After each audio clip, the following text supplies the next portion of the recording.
Hola, ¿qué tal, queridos amigos? Una vez más, bienvenidos al bosquejo de la lección de la Escuela Sabática, un programa semanal que nos da la oportunidad de conocer en forma ordenada lo que estudiamos en la semana en relación a la Escuela Sabática.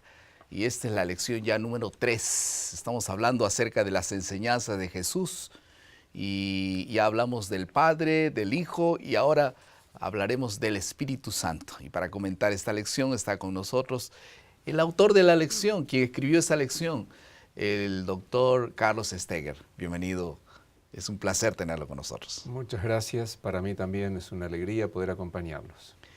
También está con nosotros el pastor y doctor Adolfo Suárez, quien es profesor de teología en la Universidad de Sao Paulo, aquí en Ingeniero Coelho. Bienvenido. Muchas gracias por la invitación. Estamos aquí dispuestos a conversar sobre la palabra de Dios. Vamos a hacer una oración para que Dios bendiga este momento del estudio de su palabra. Padre nuestro, gracias por tu palabra. Ahora, al abrirla, pedimos que tú nos ilumines, nos ayudes a entenderla, a aceptarla y sobre todo ponerla en práctica. Pedimos que bendigas a cada uno de los oyentes. Te lo agradecemos en el nombre de Jesús. Amén. Amén. Amén. Un día mi hijo me contó que en cierta ocasión estaba almorzando en el comedor del colegio cuando conoció una persona que después de una conversación, él le dijo: yo conozco tu papá. Mi hijo se quedó sorprendido porque él nunca había hablado de su familia, ni siquiera otro sabía el nombre o el apellido de él. La respuesta fue rápida: tú te pareces mucho a él. Hablas igual que él, los gestos son muy parecidos, hasta la forma de caminar, eres igual con tu papá. Entonces mi hijo dijo: entonces debe ser él mismo. Saben, él ya está comenzando a tener su ministerio, terminó teología y ahora está tornándose un pastor. En poco tiempo yo también pasaré y él continuará el trabajo. Cuando Jesús fue al cielo, él no dejó a sus hijos abandonados. El Espíritu Santo continuó el trabajo que Jesús había hecho en el inicio. Por eso el enfoque de la lección de esta semana es entender que a pesar que Cristo haya subido al cielo, no quedamos huérfanos, ni fuimos abandonados. Fue enviado el Espíritu Santo. Conoceremos su naturaleza y su presencia transformadora. El Espíritu Santo. ¿Quién es el Espíritu Santo? ¿Cuál es su naturaleza? ¿Es una fuerza, es un viento, es una influencia? ¿Qué es en realidad o cómo es que la Biblia lo identifica, Pastor Adolfo? Ese es un tema muy importante. El propio Jesucristo dijo en San Juan capítulo 16, versículo 14, sobre el Espíritu Santo: Él me glorificará, porque tomará de lo mío y os lo hará saber. Sin duda alguna, una fuerza impersonal no podría glorificar. Aquí Jesucristo le está tratando el Espíritu Santo como una persona. En Hechos capítulo 15, versículos 28, dice: porque ha parecido bien al Espíritu Santo y a nosotros no imponeros ninguna carga más que estas cosas necesarias. Jesucristo trata al Espíritu Santo como una persona. Los apóstoles tratan al Espíritu Santo como una persona. Entonces, sin duda alguna, el Espíritu Santo es un ser. Y la Biblia deja claro también de que el Espíritu Santo es un Dios. Si nosotros vamos al libro de Hechos, al capítulo 5, en el caso de Pedro, conversando con Ananías, Zafira, está dicho aquí en el versículo 3, y dijo Pedro: Ananías, ¿por qué llenó Satanás tu corazón para que mintieses al Espíritu Santo? Y en el versículo 4 dice: no has mentido a los hombres, sino a Dios. ¿Perciben? Es muy clara. El Espíritu Santo y Dios hacen parte de del mismo ser. Por lo tanto, el Espíritu Santo es un ser y el Espíritu Santo es parte de la divinidad. Uh-huh. Y sí. Yo quería agregar que en Hechos 10:38 dice cómo Dios ungió con el Espíritu Santo y con poder a Jesús de Nazaret. Si el Espíritu Santo fuera un poder, aquí diría Dios ungió con poder, el Espíritu Santo, y con poder, lo cual es una redundancia, ¿no es cierto?, inútil, de manera que se distingue entre el Espíritu Santo y el poder, que son dos cosas distintas. Así que el Espíritu Santo no es sencillamente el poder de Dios, sino que es una persona. Ujú. Y Jesús mismo, cuando se fue, dijo, no voy a dejarlos solos, enviaré al Espíritu Santo. No, él no está diciendo, yo vendré, mi Padre vendrá en forma de, sino él vendrá el Espíritu Santo. Es bastante claro, ¿no? Sí, y allí en San Juan 14, cuando Jesús habló del Espíritu Santo, dijo, yo rogaré al Padre y os dará otro consolador para que esté con vosotros para siempre, el Espíritu de verdad. Cuando dice consolador, está usando la palabra parácletos, que se refiere a una persona, que puede ser un ayudador, un consejero, un mediador, un intercesor, un abogado. Todas esas son posibles traducciones, pero todas esas palabras se refieren a una persona, no a una fuerza, energía o un poder. Además, Jesús no dice, yo voy a venir en forma de consolador, sino rogaré al Padre y os dará otro consolador. Que no es el Padre y que no es el Hijo. Que no es el Hijo, porque Jesús ruega al Padre para que dé otro, que no es ni Jesús que ruega, ni el Padre que recibe el ruego, sino un tercero, otro consolador. Además, esa palabra otro se refiere a otro de la misma clase.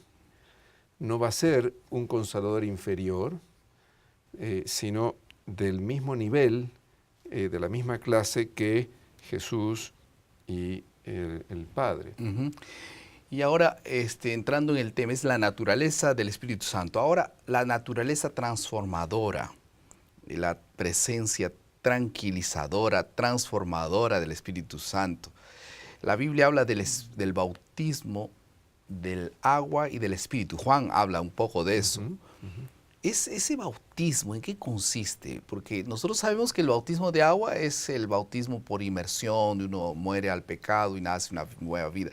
Pero Jesús se encontró con unos creyentes y les preguntó, ¿ustedes han sido bautizados? Ellos dijeron que sí. ¿Y ustedes conocen del Espíritu Santo? No. Entonces ellos fueron bautizados de nuevo. Dice la Pablo. Biblia. Pablo habla de eso. Entonces, ¿qué es el bautismo del Espíritu Santo?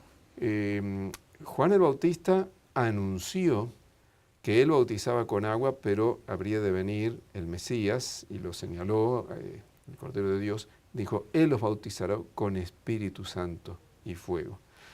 Y Jesús mismo, en Hechos, el capítulo 1, el versículo 5, dijo, porque Juan ciertamente bautizó con agua, mas vosotros seréis bautizados con el Espíritu Santo dentro de no muchos días. Y en el versículo 8 explica qué es eso de ser bautizados con el Espíritu Santo. Quizás antes de leer el versículo 8, bautizar significa simplemente sumergir, normalmente bajo agua, estar totalmente sumergido, empapado, embebido de un líquido, en este caso agua. Teniendo en mente eso, el versículo 8 dice, pero recibiréis poder cuando haya venido sobre vosotros el Espíritu Santo. Ser bautizado del Espíritu Santo es recibir el Espíritu Santo, que es lo que Jesús les promete aquí, y se cumple en el Pentecostés, capítulo 2 de Hechos, versículo 4, donde dice, fueron todos llenos del Espíritu Santo. Ahí vino sobre ellos el Espíritu Santo, los bautizó, por eso fueron llenos del Espíritu Santo. Fueron inmersos dentro de la influencia del Espíritu Santo, ¿no? Ahora, ese asunto que tiene que ver con algunas obras o tal vez algunas enseñanzas que la Biblia habla acerca del Espíritu Santo. ¿Cuál es el papel del Espíritu Santo? Como profesor, incluso usa la palabra didáscalo, no sé si esa es la palabra profesor Pastor Adolfo. Exactamente, en Juan capítulo 14, versículo 26 dice, el Consolador, el Espíritu Santo, a quien el Padre enviará en mi nombre, Él os enseñará todas las cosas y os recordará todo lo que yo os he dicho. Este es un papel muy importante del Espíritu Santo. El Espíritu Santo es aquel que nos convence de pecado, justicia y juicio, pero también el Espíritu Santo es el que nos enseña la palabra de Dios Y nos hace nos hace recordar aquello que hemos aprendido de la palabra de Dios. De modo que en este aspecto el Espíritu Santo y Jesucristo son maestros. Debemos rogar a Dios que nos enseñe. Y el maestro que nos enseñe es el Espíritu Santo. Hay cosas que las personas no entienden en la Biblia. El Espíritu Santo puede enseñar. Hay cosas que las personas no recuerdan más, pero quisieran recordar por causa del valor que tienen en ese momento. El Espíritu Santo enseña. Las personas no son enseñadas no aprenden las cosas de Dios, no porque tengan tal vez alguna ignorancia humana, es más que todo una ignorancia del Espíritu Santo, ¿no? Ignorando el Espíritu Santo, las personas paran de aprender lecciones maravillosas que están en la palabra de Dios. Correcto. Eso es un asunto bastante claro y definido. Ahora, el Espíritu Santo también es representado por el viento. ¿Por qué? Sí, es muy interesante que en la Biblia se usan muchos símbolos y metáforas para referirse al Espíritu Santo. Fuego, aceite. Agua, aceite, paloma, viento. Así que todas esas son maneras de tratar de darnos a entender especialmente la obra. La forma como Él opera, ¿no? La forma como Él opera. En el caso del viento, Jesús utilizó esa expresión aprovechando que neuma, que es la palabra griega que se traduce como espíritu, también significa viento. Neuma significa aire en movimiento, hasta poder significar la respiración, que es aire que se mueve, ¿no es cierto? Y Jesús utilizó este doble sentido de la palabra neuma para ilustrarle a Nicodemo cómo obra el Espíritu. Al viento no lo vemos. Nadie dice, allá va el viento. Lo que vemos son las cosas que arrastra el viento, pero el viento en sí no se lo ve. No sabemos de dónde viene. No podemos originarlo. Tampoco podemos detenerlo. ¿Cómo quisieron los seres humanos detener al viento? O desviarlo.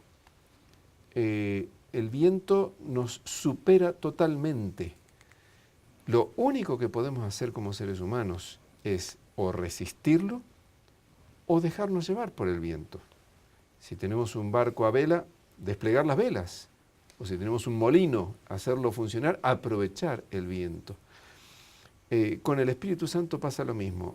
No sabemos de dónde, ni cómo, ni cuándo, ni podemos decidir nosotros cuándo va a obrar ni cómo lo va a hacer. Pero sí podemos o resistirlo o dejar que obre y nos beneficie. Por eso es que hay tantas formas y diversas maneras como él actúa en la vida de gente, de personas. La conversión no todos los que se convierten tienen una misma experiencia, son diversas experiencias porque el Espíritu Santo se mueve de diversas maneras. Vamos a pasar a la penúltima parte de nuestro bosquejo, que es la aplicación.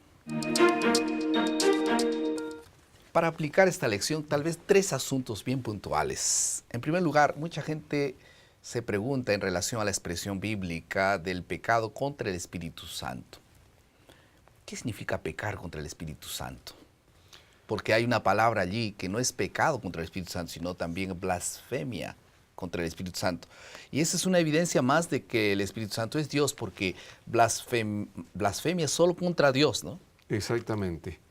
Sí, Jesús en Mateo 12, cuando estuvo dialogando, discutiendo allí con los fariseos que lo acusaban de que él echaba demonios en nombre de Belcebú, del diablo, él les dijo, miren, ustedes están blasfemando contra el Espíritu Santo, porque tenían todas las evidencias de que era Dios el que estaba obrando, pero lo estaban negando, rechazando.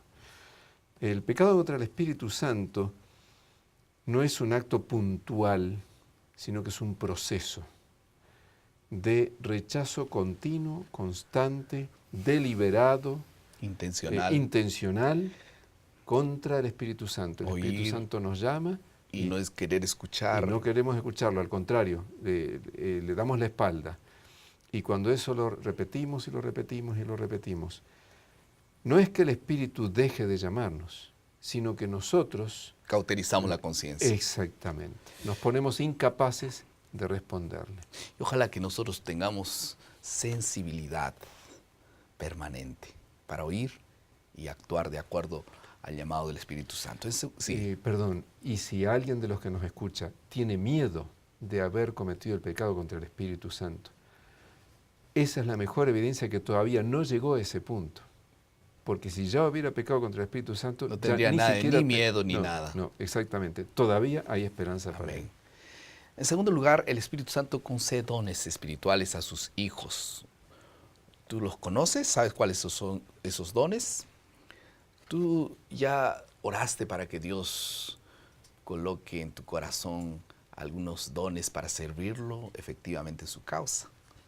Dios te bendiga en este grande deseo de colocar tu vida y tus dones que los otorga el Espíritu Santo al servicio de Dios. Vamos a la última parte de nuestro bosquejo, que es la creatividad. Lucas dice que después del recibimiento del Espíritu Santo, el pueblo de Dios sería habilitado para testificar. Es imposible tener el Espíritu Santo y al mismo tiempo quedarnos indiferentes al llamado de Dios para testificar. Un día Dios preguntó a Moisés, ¿qué tienes en tu mano? Hoy Dios hace la misma pregunta, ¿qué tienes en tu mano? Dios ofrece a todos dones espirituales para ser usados en su servicio. Yo quería orar para que Dios pueda usar tu vida, tus dones, para testificar de Dios y el Espíritu Santo te pueda colmar para ser un efectivo testimonio delante de los demás. Vamos a orar. Querido Padre, en esta semana queremos que tú, Señor, nos puedas orientar, llenar y conducir a un testimonio efectivo delante de la gente. No sé quién está necesitando, tanta gente que está necesitando tu amor, tu misericordia, una palabra, y nosotros podamos ser instrumentos y podamos ir para testificar del amor de Dios movidos por el Espíritu Santo. En el nombre de Jesús. Amén. Amén.